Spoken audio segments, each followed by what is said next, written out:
Anyway, Yamu Ajo, Yamu Akwaba Adom TV, so brasso see the big agenda, bro. And never be dinkomo. Edia fa upcoming NPP presidential primary at Basso Yami Adman 31st January. Na why need two NPP when you couldn't Francano?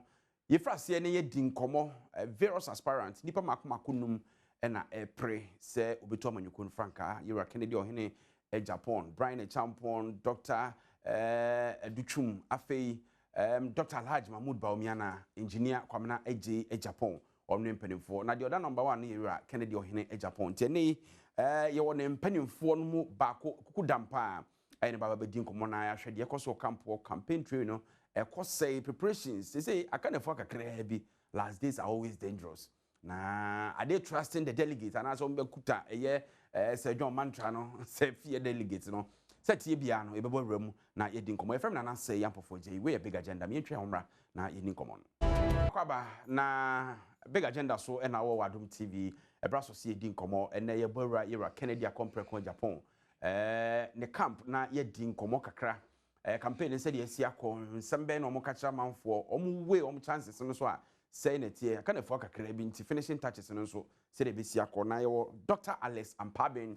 Ewo yenchen doc former deputy finance minister former parliamentary candidate mama for Dwabo so abato mpesuaso and they yera Kennedy akompre ko Agyapong campaign team no odimu akotene pa doc yemakwa Josmina aponum ti say Janadoro my home abrante no so da so gina mu o ta ko Dwabo so de because if you no cry oh okay what to say okay na campaign so far Kennedy Agyapong at saying aye me da wase ene akonya campaign dey said you nim no you Kennedy shase ebo apro ya to need in the unity talk na ono na ni suade hunu ni se party no enka bom ebe hia the ebo unity talk no emu ana ode na ni suade hunu nso to delegate anim ama de wo delegate ene de wo Ghana man nyina.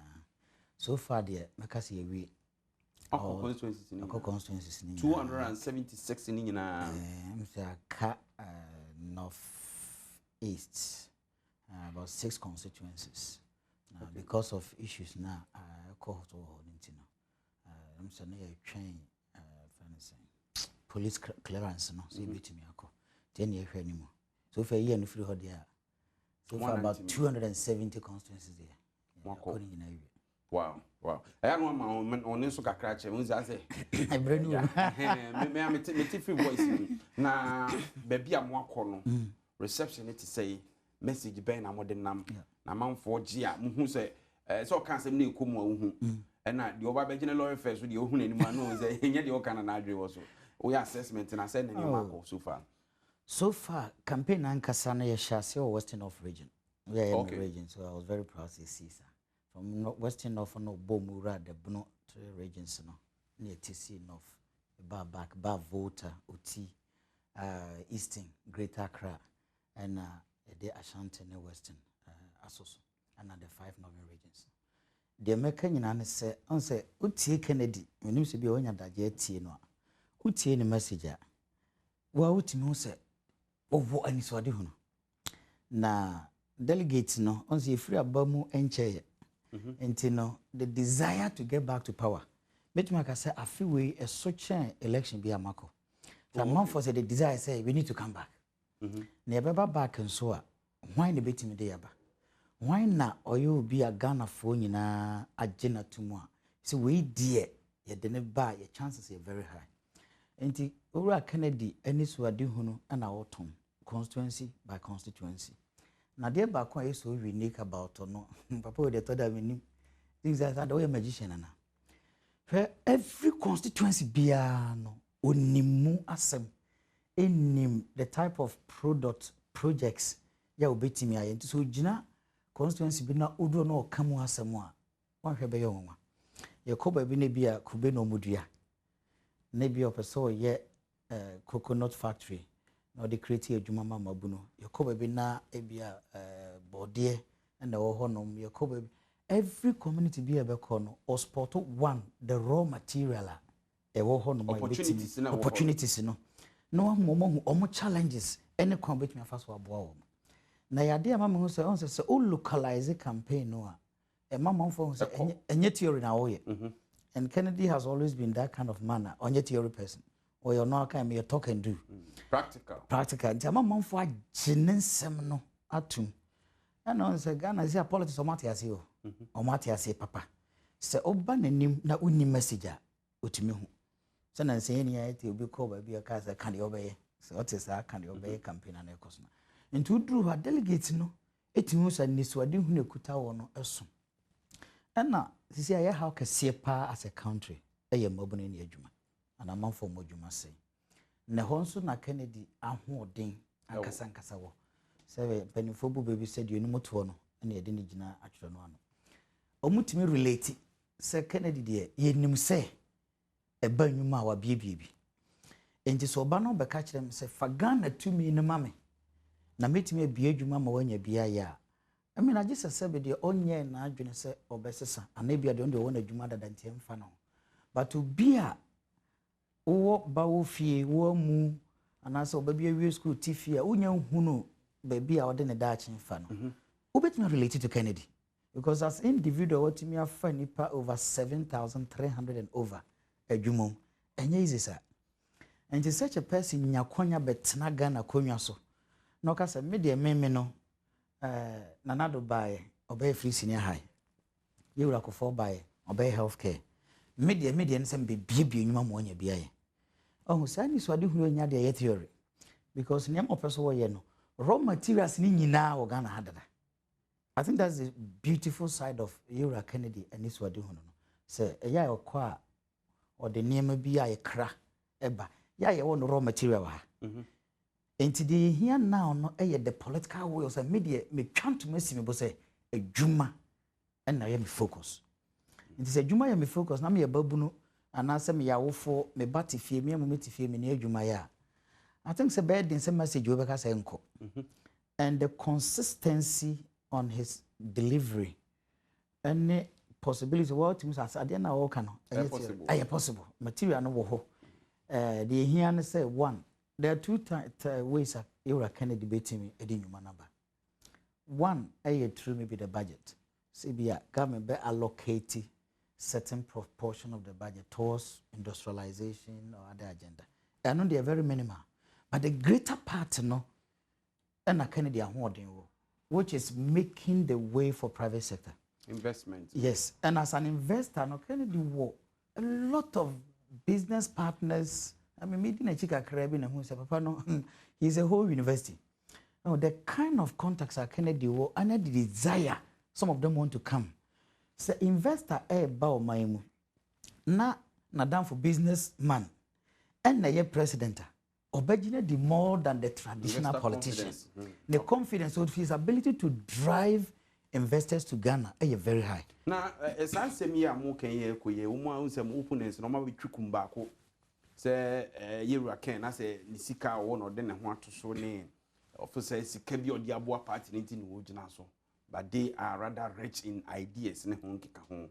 They okay, how do you reconcile? Obi are rich in ideas, na just be our own ideas na richer than mo die. Na obi adwuma na no nche say ubu man. Sa ne bi no moka. No mu ya no say. They can say so because or rich ideas, the American say Kennedy has a richer, or he has the richest in terms of ideology. Okay. And moving. Yeah? And yet easy. There's 2 radio stations. Now every time 2 radio stations, about 50 staff no. I don't call what you man easy, bre. Maybe. And it takes a lot of idea what to me I'm managing day in, day out the movement. Ubiquita 7,000 staff, over close to 20 companies. Meaning, say corporate management is different. But you see, advantage you Kennedy bar, or you be is that bold in decision. Now you need that boldness in baby Ghana Genesis here. You hear that bold person or call outside no negotiate business deals or bet me and be papa dia bafi. Most of your contract, your sign waha, your oil, your gold, they are all questionable. Because sometimes technocrats may be a lead some of those negotiations, might not necessarily look at it from the business angle. So Kennedy Banner was that business friends acumen. He has a technical team at his disposal. And he can rich idea anything. Rich idea and it's a whole idea and be translate into idea tangible and able to solve people's problems. Very useful. It's not about theory. And yet theory as you can know. You can ideas and this is about brabo. Me, I don't know describing as rich ideas. Now say nipa numi, when there was a hodeno, say and that's what that power no. That is Kennedy. Right? What I see who said Ghana how are you unemployment? What I see who said these are the clear path. The person me Kennedy identify agriculture. We identify agro processing to add value. We identify manufacturing, light industries. So and technology. I would say tourism so come. And tourism, crucially. Each of this area near area you work Ghana is a competitive advantage. Say, ye here any rocket science to translate an Emma Kennedy air cannon into policy a beboa amount for. Into rich ideas there, make us see Kennedy, he has it in abundance. And abundance is changing people's lives. Me find say ne weapon kesiye. What about the issue of temperament? Say Openino, he's bold to. And so every time bia utimeko out of the way. Sa esu anase ban no ebia odidi mampani e be hadwen. Ni opponent no asemba akọ no so mo de pem no. Wo free camp wo be dia wo beboa. Mete sa asem na ya na aye me nwanwa kakra. Because one, you Kennedy obi a obu emra. And to be a president, institutions and structures need the adwuma. You don't get up and do what you want to do per se. And number two, Kennedy, to be bold, there was who knows advantage. You shouldn't see you bold to say, and no, a weakness. When you're passionate about something else, at the end of that passion can drive your kind of say your energy. Would be good. Now, more very good example. So, Winston Churchill, Great Britain. After more economy collapse, World War issue. And they could read the Winston Churchill, how people saw his temperament. Young call Lee Kuan Yew, Singapore. Of a country, if a third world country, and then Singapore is an advanced economy. For Charles de Gaulle, France. And he found after France economy collapse, who brought France to power? Say ni patri, min can be brave. What do you wear? And I'll be a OTM. Uncle online, not on checky. Oh, they were bold, they were fearless. And at times, in fact, look on your graduate, so a dictator can't be cabin now. But look at what he did. When you are passionate about somebody, about something, now the way emotions, no one who do room. No, because you say a temperament, ain't man your penny. To be president, me my ben, man penny kakra. As a former deputy minister, my table back home, you be who and penny for woman. I mean, can't even sure. Mostly African countries, your government, your presidents, and your leadership. When they go to negotiations, I have been at a table at a UN programmer, Ruto, na nature. Me could see Nanado and at the last UN year before say free office in one side event. Now, Obama have from body a year more day ba. Body language or mode ba or no be something we hear be free or no. The kind of bullish approach or mode ba no. Oh, you be a no good to see you. No, what you need is somebody that understands. Understanding is the key. And somebody that has the passion. So you reckon the idea we hear on ni penny mono. To me, Sebasa, if he has to go out and negotiate for any trade deal, I bet you Ghana will get a good deal.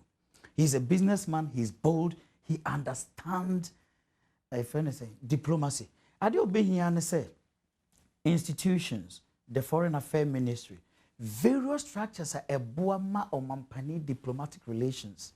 Eye kamano. Any technocrats na edinechino. Ye be brief no. A man what he needs to do when he move out. And also President Ibia from Obama to Yura Mahama. Oh, go out. The technical team be brief. So okwa can say, a man can say, o mampani bi eni ho so rekọ kan de also work. And obi a wakọ government minim. Say you are prepared. Say meeting ya wokoi. Ghana position enie. Into okokra na no matter who issue no, woni unkrofo dwene Ghana position ansa na wakọtena meeting. So you who Kennedy boldness and that strong personality, and say it is a big plus for Ghana. Okay. My share any declarations and affairs, endorsement across the country. For her regional chairman, for her members of parliament, no can home. A mom shake. As I buy a coti, honorable member will declare ni vote year one. Coco Seller no a polling station executive no ni vote year one. It will be a new control biasa. And I'm sure I didn't see 2023 promise a coin. So Bekaya, the whole establishment versus Kennedy. So Bekaipa, every region biano, regional minister was the campaign chairman. Oko constituency, every MMDC or the DC or Hono, and another constituency chairman, Edema Yorubaumia. We any secret. May Kasa in the capacity campaign chairman and now constituency chairman. Campaign chairman 2023, Yorubaumia and the campaign. Every region biano. Yes. That was the structure. Was it automatic and I say it was by selection? That was the structure. You cannot. The establishment was backing one candidate. At that time you were a deputy minister. Were you coerced? Now I'm a deputy minister. Now I'm a 2023 no. Now I'm a okay. So but now I'm a PC. So at that point you push it. Oh, so 2023 now Dr. Baumia. I'm sure that you may not campaign amobia. But now you were named the answer we yako. They shouldn't say open for me. Your friend made the background, the ever platform, so your committee, we creative platform, the in also. You had no choice. It may consider some say every constituency chairman, every constituency be a district be an DC union and a campaign chairman, Dr. Baumia. Oba regional chairman. Only the regional minister and then the campaign co-chair, Emma Dr. Baumia. There was absolutely nothing now with me. Say even constituency crowd for be here near no more no sumase. And to say near obitimi be name. Into the show, single-handedly, Papa yet me 37.4 against all the Hunahuna, okay, the famous showdown. Yeah, more showdown. Over 71,000 votes. Out of frustration, a mass are corner here, cast of a mass showdown. Because literally, one will be a Kuniachi children Saguchi.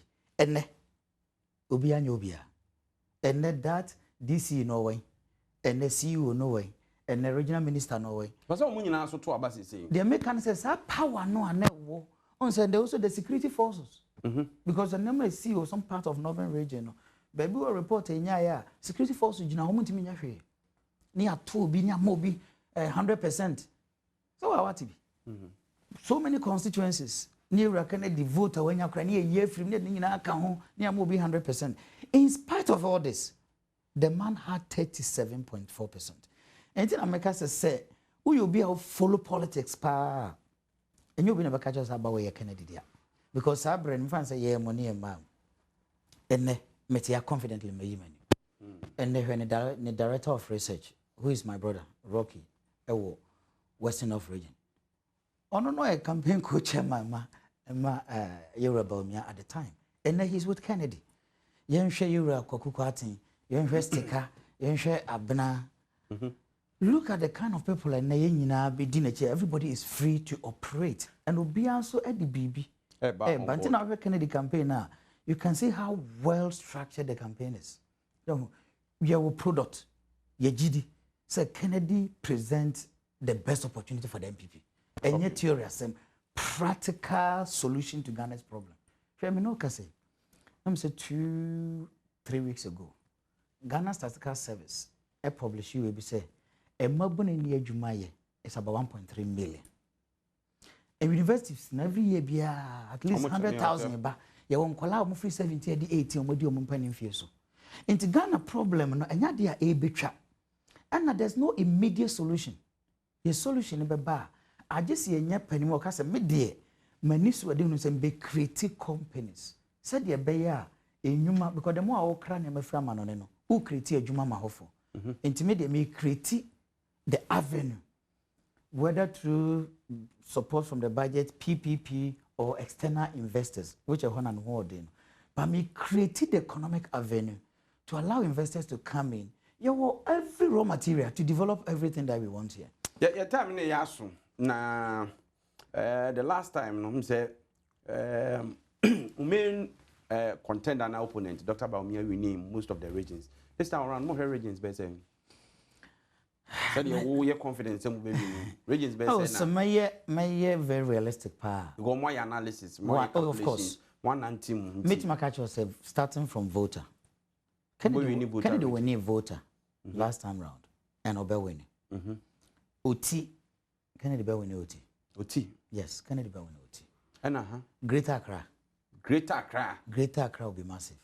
Last year Greater Accra Dr. Baumia. Sa na president o. Had an empany for nyina. E mama na to shi. Sabe so no jemu den. And so we ho. And you know na to shi the influence Lord Comey. You know all those big men coming on board. So be for Greater Accra. And Greater Accra na in spite of all nyina no. Olusu by 1,000 about 1,000 onya 17,400. And you Dr. Baumia. Greater Accra was 30,000 plus. Yes. Last time the difference was less than 1,007. Intimikacho said Kennedy Bell when they were hand Greater Accra, Central, Western North, Ashanti will be tight, but Kennedy Bell winning. In fact, the Mihuno crowd there, it be a tight. And regions are okay. The most populated regions. Yes. I heard graph. No, who's a high election net contest. Yes. I heard graph. No, most populated regions. Yes. And workers and monsters are in you. Oh, Ashanti ko. Time in here and Camino, but I'm out for any rest assured saying Yami had 31st January. Election net contest the coverage in the bro. Even yet was a baby, what who region beyond numbers or figures in the city, any day walking. The more in 2023. Any the one anticipating in the Binyat was analyzing. Come on. What's the chat for your Brenaso? What's the chat for any appeal? Mayama NPP delegates. Now, my catch NPP delegates say, Oma Brache, they be Omoka. But this is more than a number. Okay. Ghana problem unemployment. Big. Mrs. say Ghana beat me a fan to my perfra. O 2 franc are not the president no. 100%. In fact, O 2 franc are now be a month for free Kennedy. Now when I'm for trot around it. I want it. The communities, the churches, everywhere choba. Free Kennedy. Or solution to Ghana's unemployment. Timomi and Fanemra. My main fancy doc, Uncle Mode, Ebesato and Safro, possibly, and Sana Yato Abano, Dr. Alice Ampabe, former Deputy Minister of Finance, and one of the leading members, Emma Yura Kennedy Agyapong, the campaign. You're from the Nancy Ampo for Georgia, Ebesia Big Agenda.